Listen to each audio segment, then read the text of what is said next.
My mom chose to raise my sister and threw me away like trash. Now she's back begging for help. But one word from me turned her world upside down. I'm 28 male and Harper, who is 3 years younger than me. From the time we were little kids, it was obvious who the favorite was, and it was not even close. Harper got everything. New clothes, toys, mom's complete attention. Me? Hand-me-downs and we will see about that responses to everything. Mom would spend hours doing Harper's hair for school pictures while I got just comb it down, Jackson. Harper got elaborate lunches with notes and hearts. I got peanut butter sandwiches if I was lucky. Birthday parties for Harper were huge celebrations. Mine were forgotten half the time. School events were the worst. Harper played soccer and did dance. Mom was front row at everything, taking pictures. I played soccer for 3 years and she showed up maybe twice sitting in the car on her phone the whole time. Everything I accomplished got 2 seconds of acknowledgement before the conversation went back to whatever Harper was doing.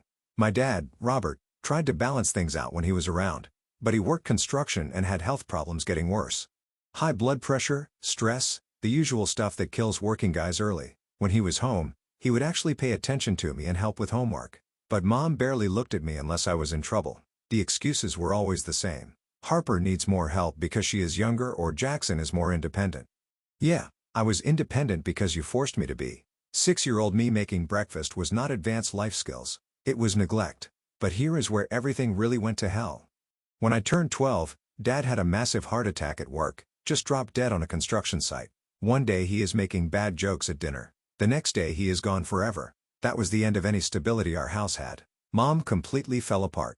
She could not handle being a single parent to 2 kids, especially when one of them looked exactly like the husband she just lost. Every time she looked at me, she saw Dad. Harper looked like Mom's side of the family, so she was safe. Me? I was just a daily reminder of what she had lost.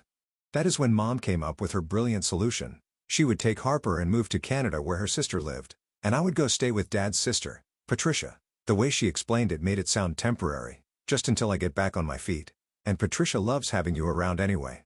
But even at 12 years old, I could tell this was permanent. She was keeping the kids she wanted and dumping the ones she did not. Aunt Patricia saw right through it immediately. She told Mom exactly what she thought about abandoning your own son. But Mom had already made up her mind. Harper was crying because she would miss me. But Mom was already mentally checked out, probably planning her fresh start with just her precious daughter. The day they left was brutal. Mom gave me this fake emotional goodbye with all the usual lies: I will call you every week. We will visit soon. This is just temporary. We both knew none of that was true.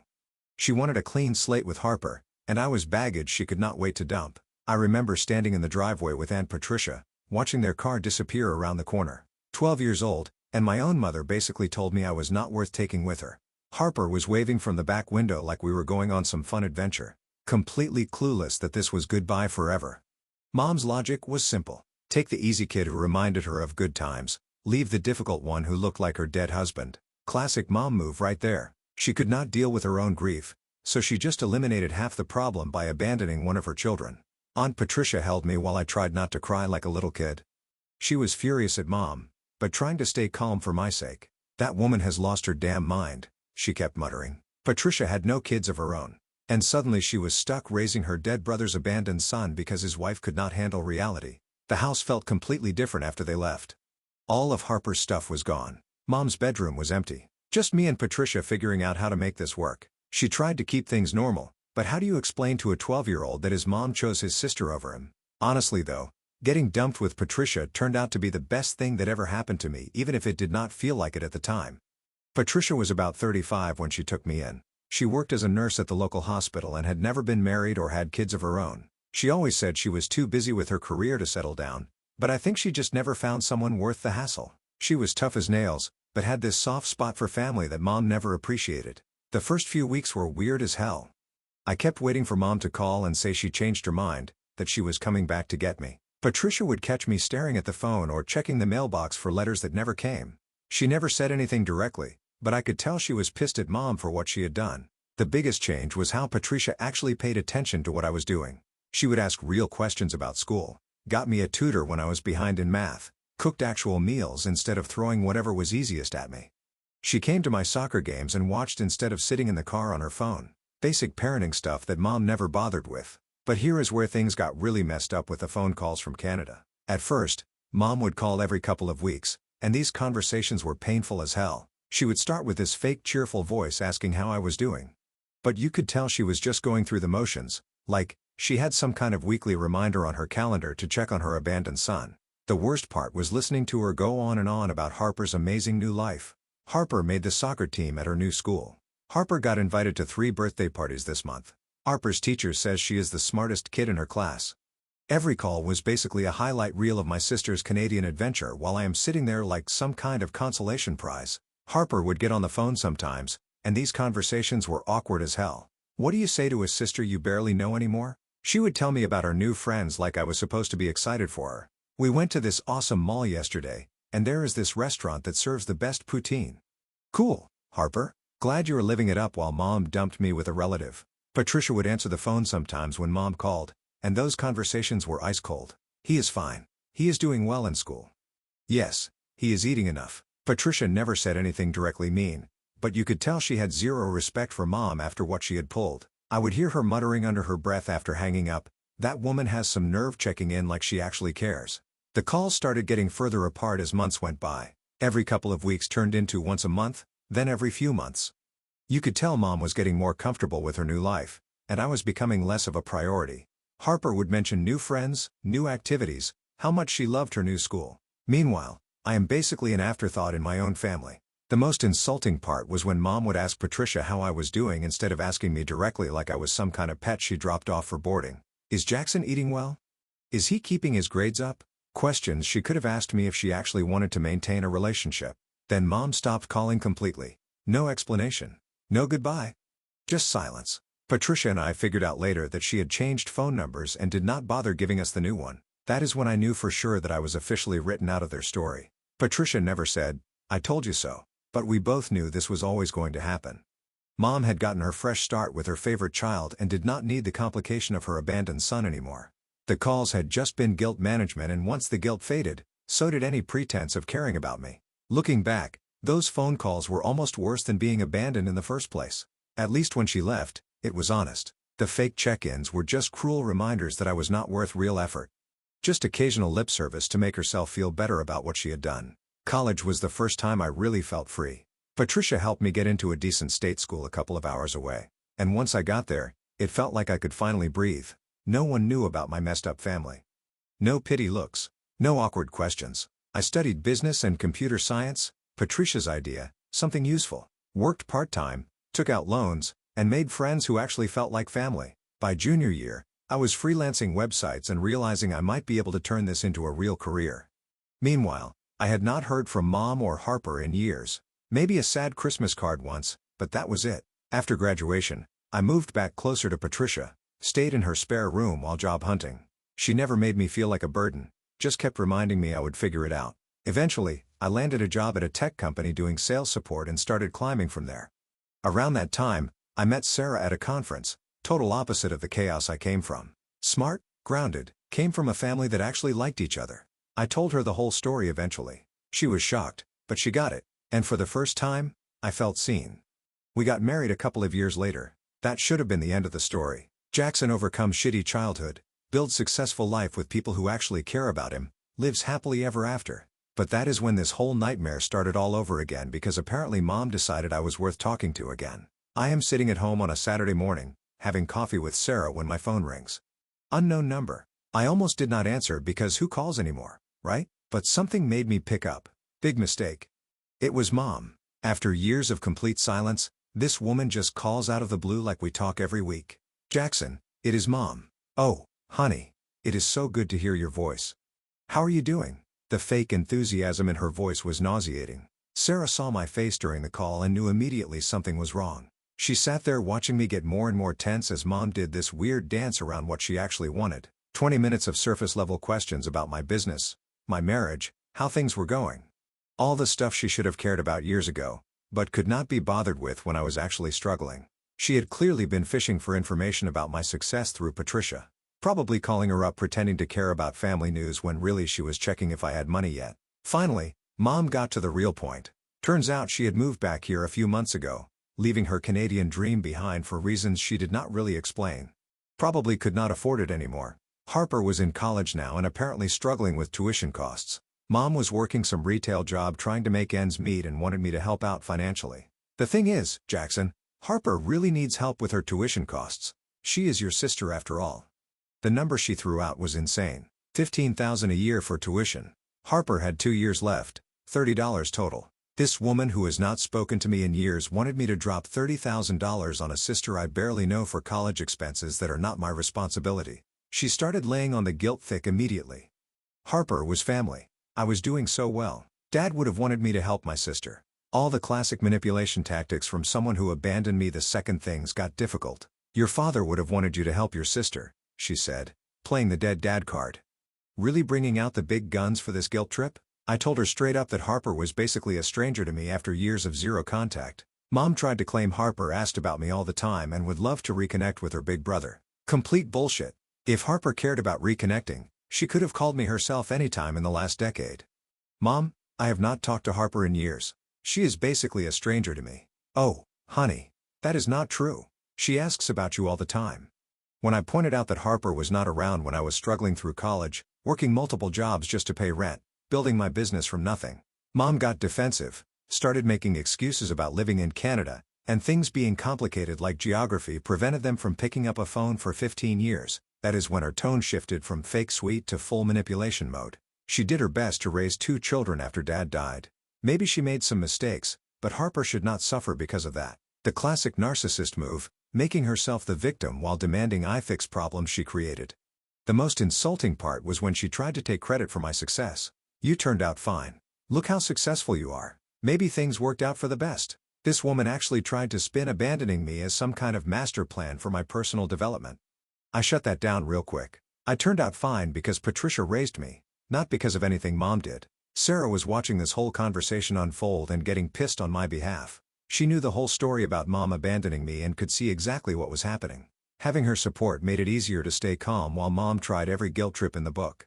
Mom brought up family loyalty, what Dad would have wanted, how Harper was innocent in all this, all the manipulation tactics you would expect from someone who only cares about you when they need something.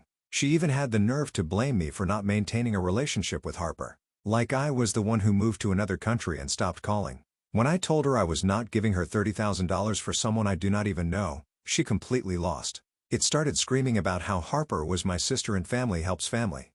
Really rich coming from the woman who chose one kid over the other and then disappeared for 15 years. I am not giving you money for Harper's college. I do not owe either of you anything. Jackson, please do not be like this. I know I hurt you, but we are still family.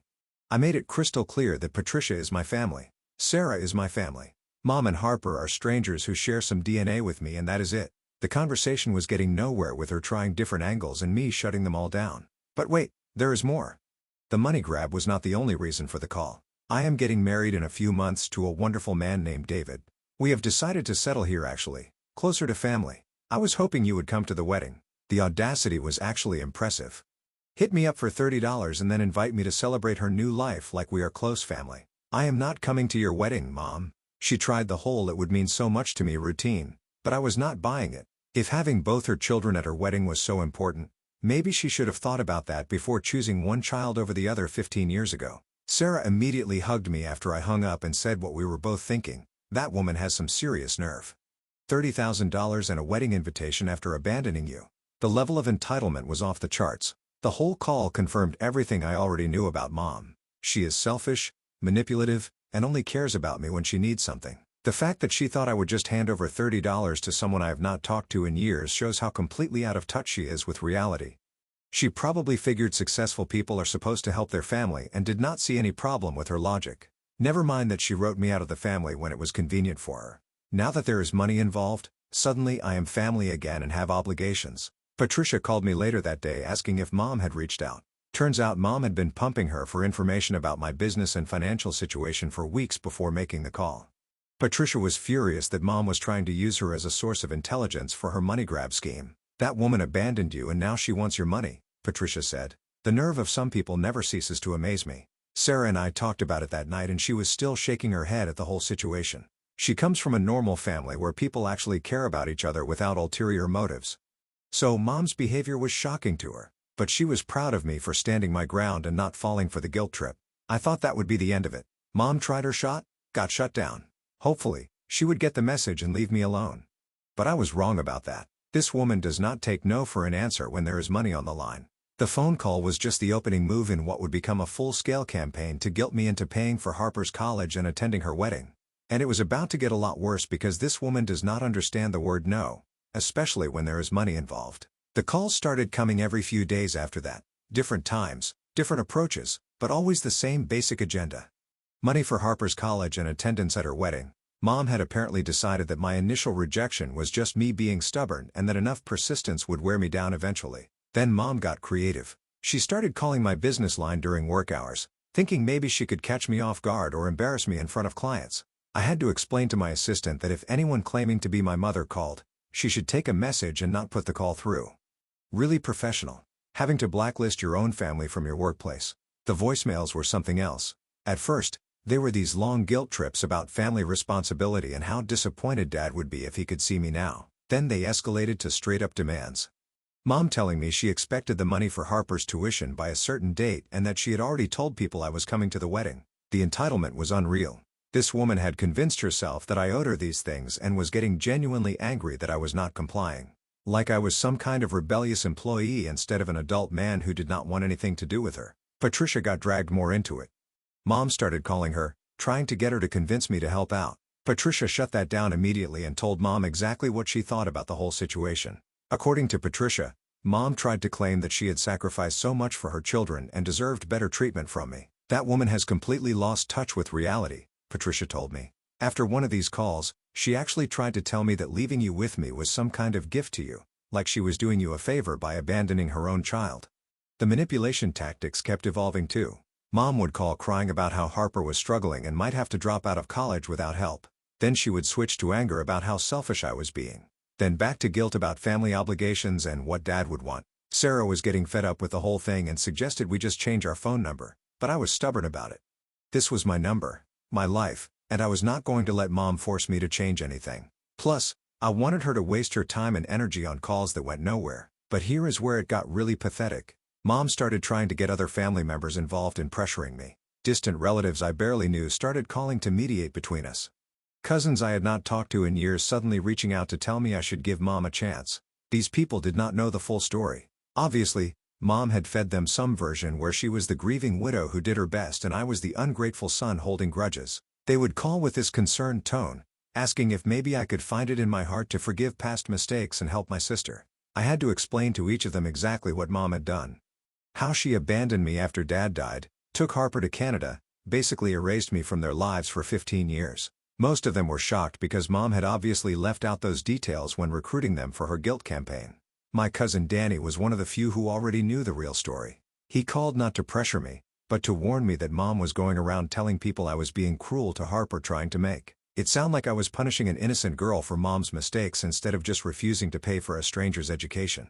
She is telling people Harper does not understand why her brother will not help her, Danny told me, making it sound like Harper has been trying to reconnect with you for years and you have been ignoring her. More lies from Mom to make herself look better. Harper had not made any effort to contact me because she did not care about having a relationship with me. This was purely about money and Mom was trying to rewrite history to justify her demands. The most insulting part was when Mom started calling Sarah directly. She somehow got Sarah's work number and called her office, trying to convince her to talk sense into me. Sarah was furious about Mom bringing her workplace into this drama. Your mother called me at work, Sarah told me that night. Started going on about family responsibility and how wives should support their husbands in doing the right thing. I hung up on her, but she is completely out of line dragging my job into this. That is when I knew Mom had crossed the line going after my wife's career because she was not getting what she wanted from me. That is not family behavior. That is stalking behavior. Sarah did not sign up for this crazy when she married me and did not deserve to have her professional life disrupted by my toxic mother. I called Mom that night and told her if she ever contacted Sarah again, I would get a restraining order. That seemed to back her off from targeting Sarah directly, but the pressure campaign continued in other ways. When the call stopped working, Mom switched to cards and handwritten letters. They were full of guilt trips about how she had made mistakes and wanted to make things right. Harper needed her big brother. The wedding would not be complete without both her kids. The usual. Each one was a masterclass in manipulation, full of vague apologies and zero real accountability. She made abandonment sound like a parenting hiccup. Sarah would find these letters in our mailbox and just throw them away without showing them to me. She could see how stressed the whole situation was making me and tried to shield me from as much of it as possible. Having a partner who actually cared about my well-being was such a contrast to Mom's selfish demands. The timeline pressure kept building too. Mom's wedding was approaching and Harper's tuition deadlines were coming up. The calls got more frequent and more desperate. Mom started making threats about what would happen if I did not come through. She would tell people at the wedding that I was too busy with work to attend. She would have to explain to Harper why her brother did not care enough to help with college. She would never be able to forgive herself if Harper had to drop out because of my selfishness. All of this was supposed to make me feel guilty enough to cave in and give her what she wanted. But the more pressure she applied, the more convinced I became that I was making the right decision. This woman had shown her true colors and they were ugly as hell. Patricia kept me grounded through all of this. She would remind me that I did not owe Mom anything and that her demands were completely unreasonable. Patricia had managed to raise me without any help from Mom. And now Mom wanted to take credit for my success while demanding I fund her other kids' future. "You worked hard for everything you have," Patricia would tell me. "That woman contributed nothing to your success, and now she wants to cash in on it. Do not let her guilt you into rewarding her for abandoning you." The whole campaign was backfiring on Mom because instead of wearing me down, it was just reinforcing why I'd cut contact with her in the first place. She was selfish, manipulative, and only cared about me when she needed something. The pressure tactics just proved that she had not changed at all. But Mom had one more card to play that would take this whole situation to an even crazier level. And when that did not work either, she would show me just how entitled and delusional she really was. After weeks of failed phone calls, guilt trips, and pressure campaigns, she decided to take things nuclear. If she could not manipulate me into compliance, she would try to force me through public humiliation. Mom showed up at my house unannounced on a Saturday morning. Sarah and I were having breakfast when the doorbell rang. I looked through the peephole and there she was, standing on my front porch like she had every right to be there. First time I had seen her face in person in over 15 years. Sarah saw the look on my face and knew immediately who it was. "Do not answer it," she said. "She has no right to show up here uninvited." But I was curious about what Mom thought she was going to accomplish by ambushing me at home. So I opened the door, but did not invite her in.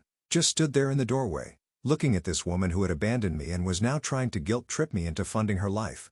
She looked older, obviously tired, like life had not been as easy in Canada as she had hoped. But the entitlement in her eyes was the same. She started with this fake emotional approach about how she had driven all the way to see me and just wanted to talk to her son. "Jackson, we need to discuss this situation like adults. Can I come in?" "No, you cannot come in. You can say whatever you came to say from right there." That is when she dropped the act and got straight to her demands. Harper's tuition deadline was next week and Mom needed the money transferred immediately. The wedding was in 3 weeks, and she had already told people I was coming. I was embarrassing her by being difficult about simple family obligations. The audacity was breathtaking. This woman standing on my porch, acting like I was the problem for not immediately complying with her demands. Sarah came to the door behind me and Mom's whole demeanor changed. She tried to appeal to Sarah as a fellow woman, talking about family loyalty and how wives should encourage their husbands to do the right thing. Sarah was not having any of it. "You abandoned your 12-year-old son and now you want his money," Sarah said. "There is nothing right about that. You need to leave our property." That is when Mom lost it completely. Started screaming about how ungrateful I was, how she had sacrificed everything for her children, how I was destroying Harper's future out of spite. The neighbors were starting to come outside to see what the commotion was about. She played every card she had left, said Dad would be ashamed of me, that I was betraying my family, that successful people have obligations to help their relatives. When none of that worked, she tried threats. Mom said she would tell everyone at the wedding exactly what kind of son I was. She would make sure Harper knew that her brother chose to let her drop out of college rather than help. She would contact my business clients and tell them about my character. That last threat was the final straw for me. Threatening my business because I would not fund her demands? This woman had officially lost her mind. "Get off my property right now or I am calling the police," I told her. "You would not dare call the police on your own mother. Try me." I pulled out my phone and started dialing. Mom did not back down like I expected. Instead, she doubled down on her threats, saying she was not leaving until I agreed to help Harper and come to the wedding, standing there on my porch like she owned the place. So I finished dialing 911. 911, "What is your emergency?" "I need police to remove someone from my property who is refusing to leave," I said, looking directly at Mom while I talked. Mom's face went white. She clearly did not think I would actually follow through. Started backing toward her car saying she was leaving, but the operator was already taking my information and said they would send someone out. "Jackson, hang up the phone. I am going. You do not need to involve the police." Too late for that. I gave the operator my address and explained that my estranged mother had shown up demanding money and was now trespassing after being told to leave. The whole thing felt surreal, but also satisfying as hell. Mom scrambled to her car and drove off before the cops arrived, but they still came by to take a report.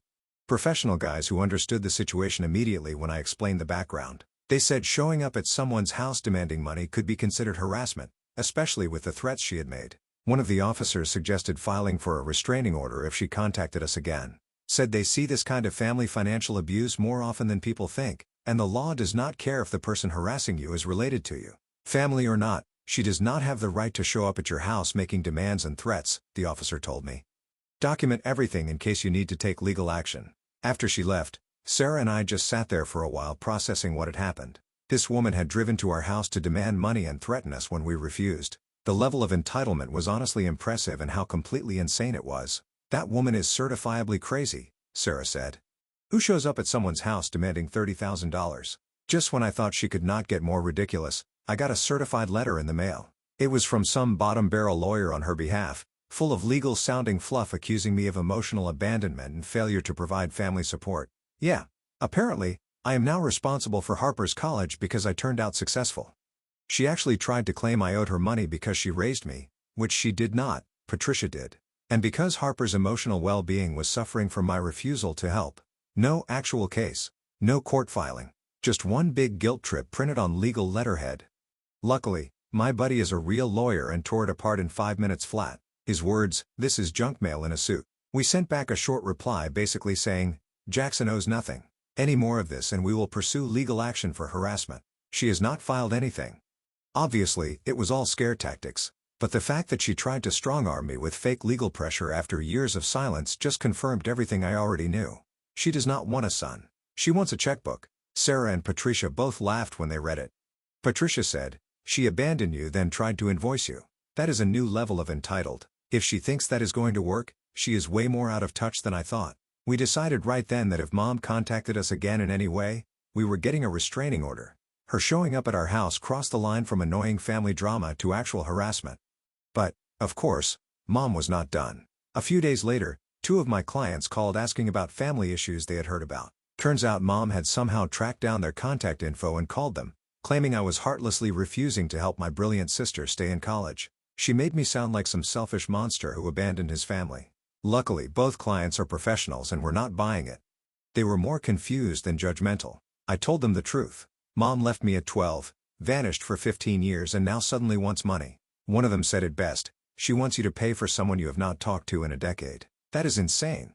That was the final straw for me and Sarah. She was done being harassed. I was done playing defense. We filed for a restraining order. Within a week, the order was approved.